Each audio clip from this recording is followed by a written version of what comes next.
Everyone says that Toni Kroos is a genius, but if we are honest, at first glance, he often don't even see it.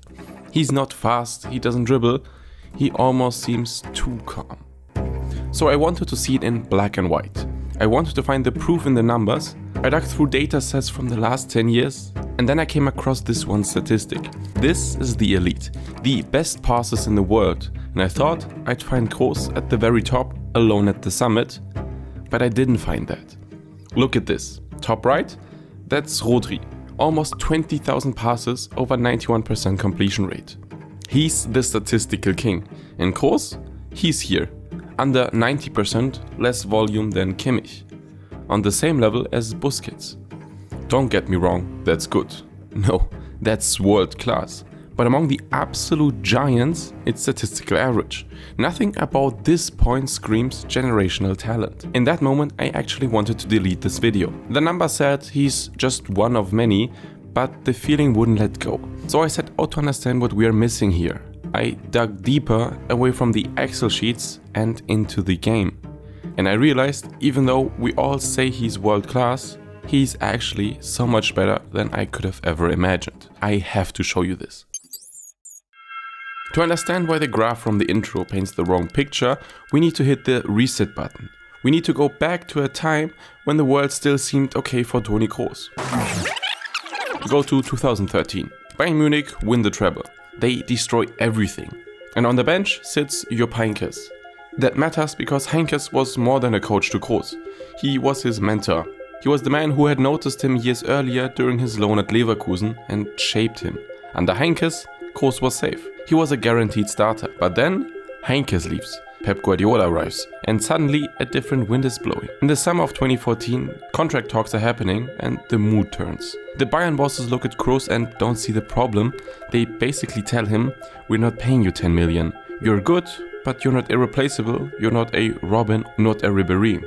In Munich, he was sideways past Toni. Someone who disappeared in the decisive moment and just manages the game. Were they right? Was he really just a passenger in a world-class team back then? I didn't want to believe that.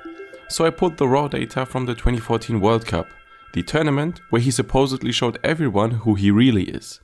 I built a chart for it.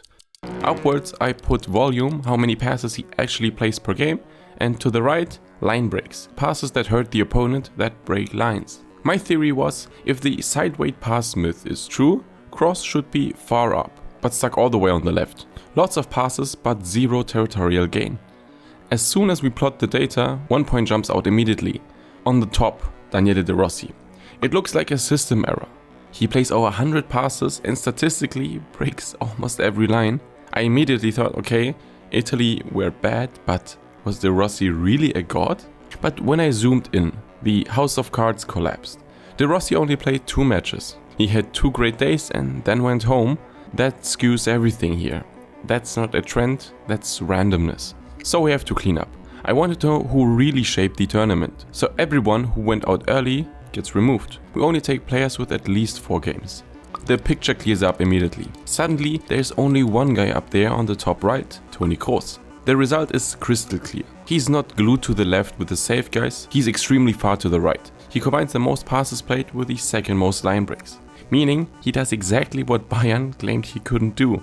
He doesn't manage the game, he drives it forward aggressively. But there was one more thing that bothered me. The second big prejudice that stuck to him back then, Kroos disappears when it gets hot, or he slows the game down. Did the Bayern bosses maybe have a point there? Was he good on the ball but invisible when the opponent presses? To test that, we can't look at passes, we have to look at the pauses. So I built a chart I have never seen. It measures silence. In other words, how much time passes on average until the player passes the ball again. This is important, so pay attention for a second to how we read it. On one axis we have the median. That's the normal state. It tells us how is this player usually involved. But on the other axis we have the average. And that one is brutal. Because the average punishes outliers. If a player disappears for 10 minutes and becomes invisible, that value shoots up instantly. So for us that means players up here on the top right, high median, high average are like events. Those are strikers or wingers. They wait forever for the ball, then do one action and wait again. They are not part of the flow. Players who float around here in the middle, low median but high average, are dangerous. They are usually there, but they have phases where they completely vanish, where pressure takes them out of the game. And now we look for Toni Kroos. If he really disappears, his average value should be high. The punishments for those dropouts should show up. But when I looked for him, I found him all the way down on the bottom left, in the absolute extreme zone, median 32 seconds, average 65 seconds. Statistically, that's basically not normal. A low median means the game constantly runs through him, but the low average is the real hammer. It means there are no outliers. There is no phase where Kroos is gone for 5 minutes. Whether it's the first minute or the 90th minute, whether they are leading or trailing, mathematically, the ball returns to him almost like a clockwork. He's not an event like a striker, he's the metronome. The game can't even flow past him. He forces his rhythm onto the entire tournament without taking a single break. And that's when it was clear to me, the accusation he disappears isn't an option, it's a mathematical lie. Okay, we've seen now he plays fast and he plays forward, but I was still skeptical. Maybe this is all just short passing in midfield. To become world champion, you also have to be able to switch play. So last I looked at diagonal passes, the long balls from one side to the other, and this is where the difference between good and Kroos becomes truly visible. Look at this bar. That's Fernando Gago. In this tournament, statistically, the second best midfielder in this category. He gets to 14 diagonal balls. That's the benchmark for a strong tournament. And now we're fading Kroos, he is 32. Let that sink in for a moment. The gap between first and second is 18. That means Kroos alone almost played as many diagonal balls as the second, third and fourth combined. That's completely absurd. While everyone else is trying to somehow find gaps, Kroos breaks the entire base structure with one pass. That's probably exactly what Bayern missed back then.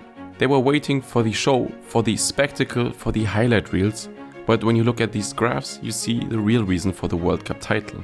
Kroos made the pitch huge for Germany. He simply decided where the game would be played. And that exact dominance was missing when it came to keeping him in Munich, but it was enough to become world champion. After the final, Toni Kroos doesn't fly back to Munich, he flies here, Madrid. And the fee is strange, 25 million euros. I mean, compare that to the other transfer Real made that summer. James Rodriguez, the World Cup poster boy, they pay 75 million for him, 3 times as much. How can that be? I looked at this situation more closely back then, and the real reason is basically the fine print. It was his contract. He only had 1 year left. Bayern didn't want him to pay, so he was basically on sale. For Real Madrid, James was the Galactico for the show. Kroos was the opportunity you just take.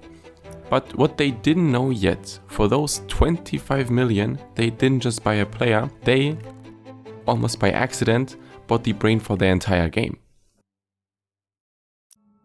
So Kroos arrives in Madrid. And you have to know, the Bernabeu is a strange place. Those fans booed Ronaldo, they booed their own legend Iker Casillas. That crowd demands wins, nothing else. So if a club like Real Madrid keeps starting you over and over for an entire decade and lets you win 3 Champions League titles in a row, there's a simple reason. You are vital. I wanted to know what made him so irreplaceable. So I went back to the elite players from our first diagram, Rodri, Busquets, Kimmich. The best of the best. The first question was, how safe is the ball with them? In the Champions League, every lost ball is deadly, so we look at touches per turnover. How long can you have the ball before a mistake happens? Look at the chart. Down here we see normal world class, like Kimmich. They are around 50 to 60 touches. Then we look a bit higher, there we have Rodri and Busquets, the absolute reference players at the 6. They got almost 80. That's the level we thought was the maximum. And then we fade in Toni Kroos, and his point flies almost out of the graphic. He's at 94.8. The gap is absurd. He touches the ball almost 100 times before a single mistake happens. In the years when Real Madrid won the title 3 times in a row, that was exactly the key. You could play him the ball no matter how hot it got. The ball was in a safe with him. And then I thought, okay, he doesn't lose the ball because he doesn't take risks. He plays safe, and I wanted to test that. So I put the next stat, progression per turnover. It measures how much territory you gain per mistake. We look at the field again. Here's the big cluster of elite players, all packed close together. And then we see one guy who actually separates. At the top, Sergio Busquets. He looks insanely strong here. You think, okay, Busquets is the king of progression, but when you zoom out, you see Busquets isn't the leader at all, because far above him floats Toni Kroos. He gets to 22.8 actions. He completely breaks the scale. He plays the ball forward more aggressively than the rest while making fewer mistakes. That's a statistical anomaly. Normally, you pay for risk with turnovers. Kroos just doesn't pay that price. When you have that kind of control, something interesting happens on the pitch. You permanently shift the game into the zone where it hurts the opponent. So I looked at passes into the final third in the Champions League. From 2017 to 2023, look at the y-axis. At the very top, alone above everyone else, Toni Kroos. He plays the ball into the danger zone more often than Kimmich, than Modric, than De Bruyne. And the crazy thing is, that's not just a good stretch. If you look at the Champions League all-time leaderboard, all time, he's still at the top. That explains the historic dominance of Real Madrid. While we're looking at Ronaldo's or Benzema's goals, Kroos in the background took the game and kept pushing it into the danger zone. He didn't wait for moments, he built the stage where the others could shine for a whole decade. Okay, let's talk about the end. 2024, the home Euros. The situation was special. Kroos had basically closed the chapter with his shirt. In 2021, after the last Euros, he said, "That's it, I'm out of the national team." For 3 years, he only played for Real Madrid. But then, shortly before the tournament, the call comes. The comeback from the comeback. But with a hard deadline. I'm coming back, but after that, it's completely over. After this tournament, I'm ending my career. I was skeptical, honestly. Toni Kroos is 34, he hasn't played with this team for 3 years. Normally, comebacks like that are pure nostalgia shows. You bring the old legend back for the locker room, for the vibe. But on the pitch, you expect the young guys to do the work. I wanted to know, was it like that here too? Was he just the mascot for the home Euros? So I pulled the tournament data, and what I found there is basically not normal. First, I wanted to know, how often does he even get the ball anymore? Does he hide? I plotted every midfielder in the tournament. Down here are minutes played. On the left, touches. Look here in the middle. Here's the pack. Rodri, Xhaka, Rice. The best in the world. They are all around 80 to 90 touches. And then, look all the way to the top. There's one point that's completely alone. Toni Kroos. He's at almost 110 touches per game. He's miles away from the rest. That means he's not just there, he carries the whole thing. The entire German game still physically runs through him. But okay, I thought. Lots of touches are easy, you can also roll the ball safely to a center back 100 times. That's the alibi trap many older players fall into. So I did the next test. I'm comparing passes per game with the distance the ball travels forward. In other words, who plays a lot and who plays far. Normally you have two groups here. Goalkeepers are up left, long goal kicks, few passes. The safety players are down right. And now look for Kroos. He's here, on the way in the top right corner. That's absurd. He plays the most passes of the tournament, and with them he covers almost 700 meters of forward gain per game. More than everyone else. That proves he's managing nothing here. He's more aggressive in build-up than any 20-year-old at this tournament. Up to this point I was impressed, but then I wanted to see how dangerous he really is. Creating chances, shot creating actions, and when I built this graphic I first thought, oh, there it is. Kroos is up here, yes, he's good, he's on a level with Lamine Yamal or Kimmich, but at the very top are De Bruyne and Eriksen. It looks like he's good, but not the best anymore. But wait a second, that picture is wrong. We are comparing apples and oranges. De Bruyne, Yamal, Musiala, they play further forward. They stand near the box. Their job is to play the final pass. Kroos is a 6. He picks the ball up deep from Rüdiger. So I built one last graphic to fix that. I wanted to see who creates danger even though he basically has defender duties. And this is my favorite chart of the entire analysis. Look at the distribution. Up here on the top left, the attackers. Lots of danger, hardly any touches deep. Down here on the bottom right, the defenders. Lots of touches deep, zero danger. That's logical, that's the order of football. And then there's Toni Kroos, completely alone in the middle. He basically breaks the physics of the pitch. He doesn't have to run forward to be dangerous. He stands deep and throws touchdowns like a quarterback. And that tells me this last tournament wasn't a farewell tour, it was proof that his game doesn't age. He doesn't need fast legs. As long as he has the ball, he sets the rules until the very last minute. Do you remember the graphic from the beginning?